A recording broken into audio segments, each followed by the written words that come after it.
Welcome back, AP Mechanics students. Today I will be doing the next review video on rotational motion, and that's dealing with angular collisions. Actually, I'm recording this right after I filmed the last review video that you watched yesterday. But I'm pretty tired because there were a lot of things that I talked about, and so that was a pretty long review video. And today we're just going to finish up with the last few things that I didn't talk about with rotational motion. But just a reminder, there were a lot of ideas that we talked about in the last video.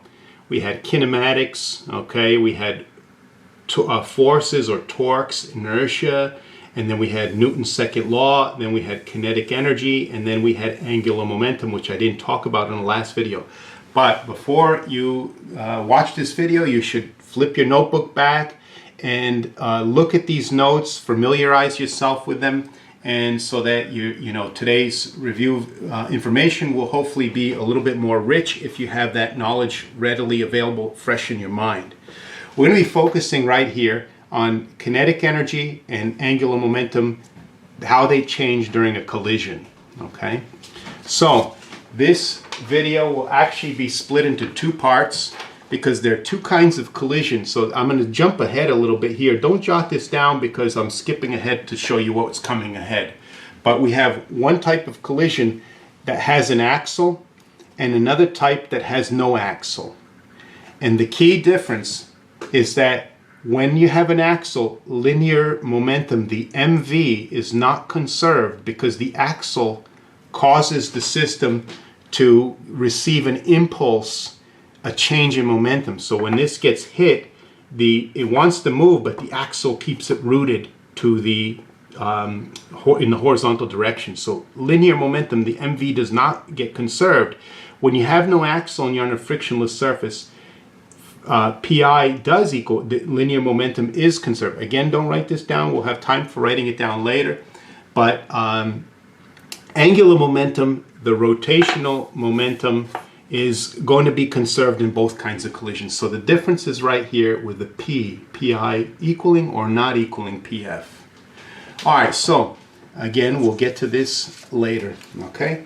Let's begin with this type of collision. So as I said, linear momentum not conserved, angular momentum, and that's again because when something hits like this, the axle will provide a force, and a force times time is an impulse, a J, which causes a delta P to the system, the axle.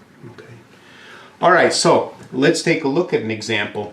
So what I have is a rotating platform of a mass 2m and a radius r, that's pictured here, and an inertia. Remember, these inertias you will not be responsible for remembering. It has to be given to you in the problem for you to, unless you're actually solving for it as the unknown.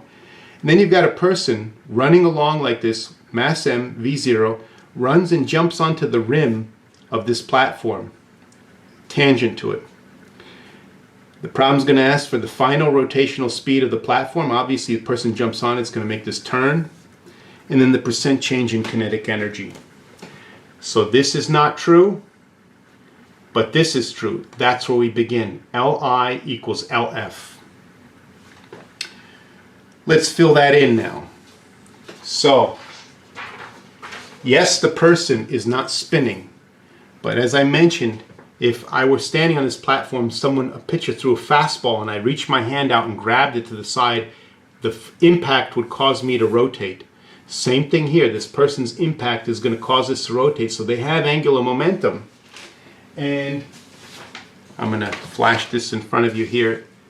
The angular momentum of a linearly moving object is mvr sine theta. So, person m, v0, r, sine 90, because when that person jumps on, the velocity and the radius make a 90-degree to each other. So sine 90. The inertia is mr squared, or 3/2 mr squared, the inertia of the platform, plus the mr squared of the person, because the person jumps on and joins the platform, so they together have a combined inertia there. Okay? And that's going to, I omega is the angular momentum after. So again, I forgot to highlight here, but this is the important step right here. This is what I want you to focus on. Do you understand how I created this? Where all these details came, MVR, sine theta, angular momentum initial, and then I omega for the system after. The 5/2 mr squared, don't worry about that. Don't waste mental energy today. Focus on this and understanding that. And also don't waste mental energy today on doing this algebra. This is not going to come up on the AP, this exact version. Something will change, so you got to learn the thought processes here. Okay? All right, so that's the final speed that we were asked for. Now, the change in kinetic energy or percent change, what I need to find is the final and initial kinetic energy. So this is the initial kinetic energy. Let me highlight that because that's a main idea, that the only kinetic energy in the beginning is from the person running, mass m, 1/2 mv squared. Oops, and I forgot a squared. I had it later, but I forgot to put it in there. Okay, so there, fixed. Okay, and then the final kinetic energy, this I want you to emphasize also, and make sure you understand this when you're reviewing your notes later, that you understand how that equation came about. But it's 1/2 I omega squared. We take the inertia from the previous part of the problem, whatever it is, just plug that in, 1/2 I omega squared, there's the omega. So I square that. Again, don't fixate on how I got 1/5 mv0 squared. Later, you know, the problem will change on the AP, so it won't be 1/5. But that setup is really the important part. And then the percent change, what I'm doing is I have the change in kinetic energy, final minus initial, over the initial times 100%. Okay, so there is the first type of collision when there's an axle involved. Only angular momentum, not linear, conserved. Let's move on to the second type of collision. Okay, so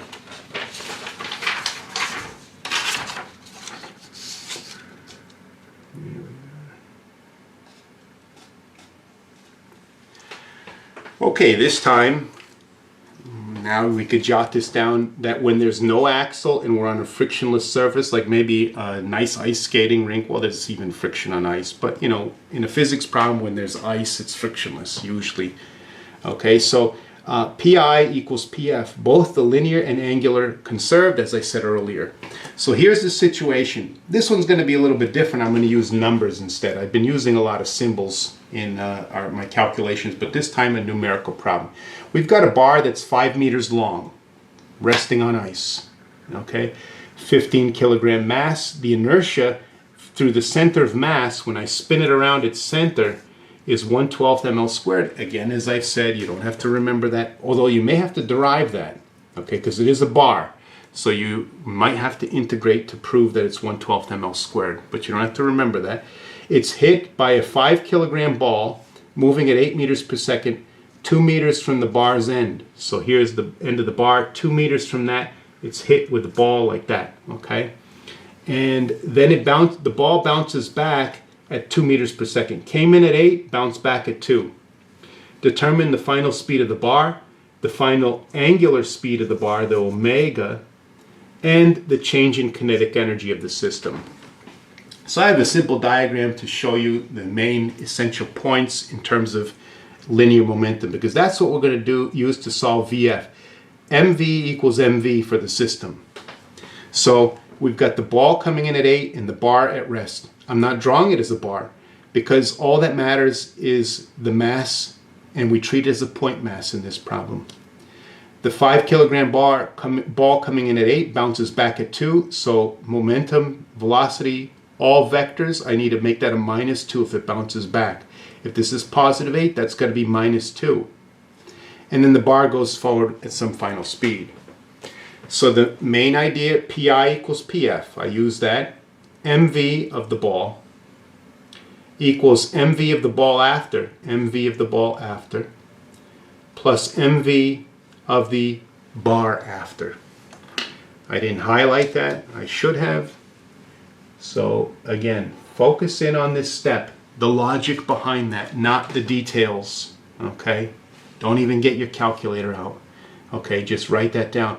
But focus, how did I get these MVs, MVs, MVs? Make sure you have that understanding of the process in your mind. So there's the final speed, done with part A. Now I want to know the omega final. Let's move on.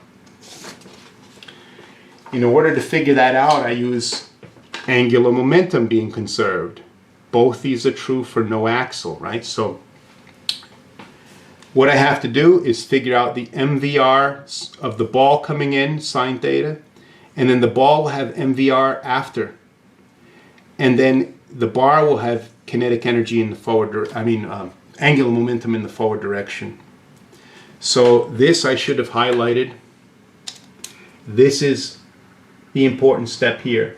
Understanding the logic behind that step is what I want you to focus on. How did I figure out this? Well, first of all, MVR sine theta. The M and the V, pretty obvious. But where did this R come from? I have a little diagram here. Here's the R equals 0. Okay. The bar is 5 meters long, so from here to here is 2.5 meters. And the problem said the ball hit 2 meters from the end. That's not the radius. The radius is how far away the ball hits from the axle, or not the axle, but the center of mass of the bar. And that's going to be 0.5 meters because, again, this is all 2.5 meters long right there. Okay, so R is 0.5. MVR sine 90. This comes in and hits 90 degrees to the bar. That's the only thing with angular momentum in the beginning. After E equals LF, the ball has angular momentum because it's returned the opposite way. MV final R sine 90. That's the ball's angular momentum after MVR sine theta. And then plus the angular momentum of the ball and the angular momentum of the bar. I omega, 1/12 ml squared is the I omega. MVR sine theta equals MVR sine theta plus I omega. Again, important part here, how those details come about. Again, don't even get your calculator out. That's just number crunching, okay? The algebra, if you do it, it comes out to 0.8.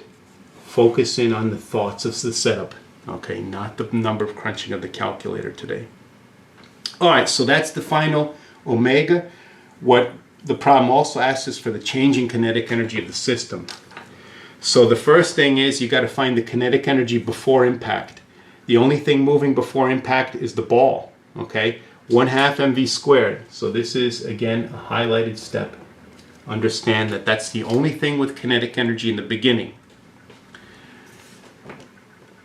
After the impact, there are actually 3 kinds of kinetic energy.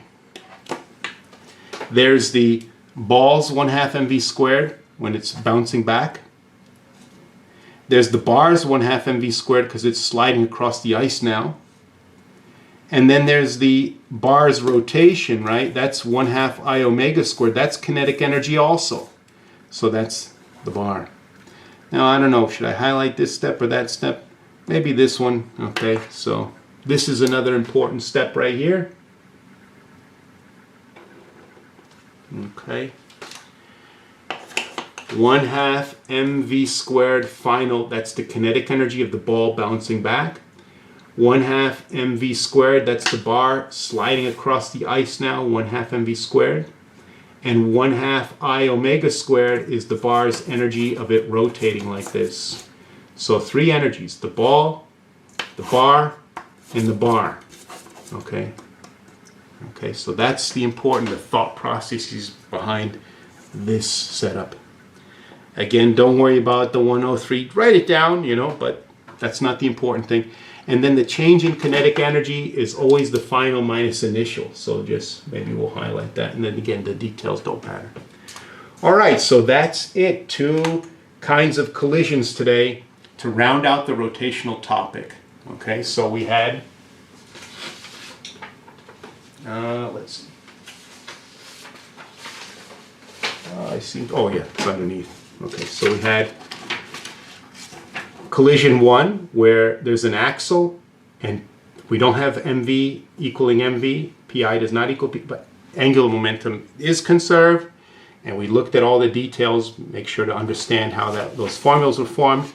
And then we had where we did have no axle, frictionless surface, and then we have both kinds of momentum conserved, and the details here. That's it for the rotational unit. Again, go back, look at the notes. There's a lot of things that I didn't review. I try to highlight the sort of big essential parts, but there are other things you may want to review. Well, we'll probably review them. You'll see them when we hit more practice problems. All right, so that's rotation, the second topic, and I look forward to seeing you in the next review video.